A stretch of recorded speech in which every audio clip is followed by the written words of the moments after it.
Hey, what's up guys? So in this video, we will see how to backup all the data on the Samsung Galaxy A26.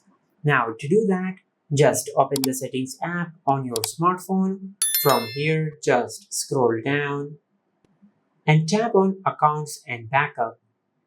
Now from here, you have a few options to backup your data. You can backup your data to the Samsung Cloud, or you can backup your data to the Google Drive. And also you have the option to backup your data to an external storage like a USB or an SD card. I will backup my data to the Google Drive. Now from here, just make sure to enable this toggle. Now just tap on Backup Now. Now from here, it will take some time to backup all the data to the Google Drive.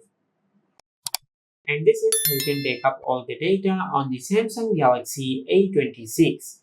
If you found this video helpful, please like the video and subscribe to our channel and hit the bell icon to get notified when we upload a new video.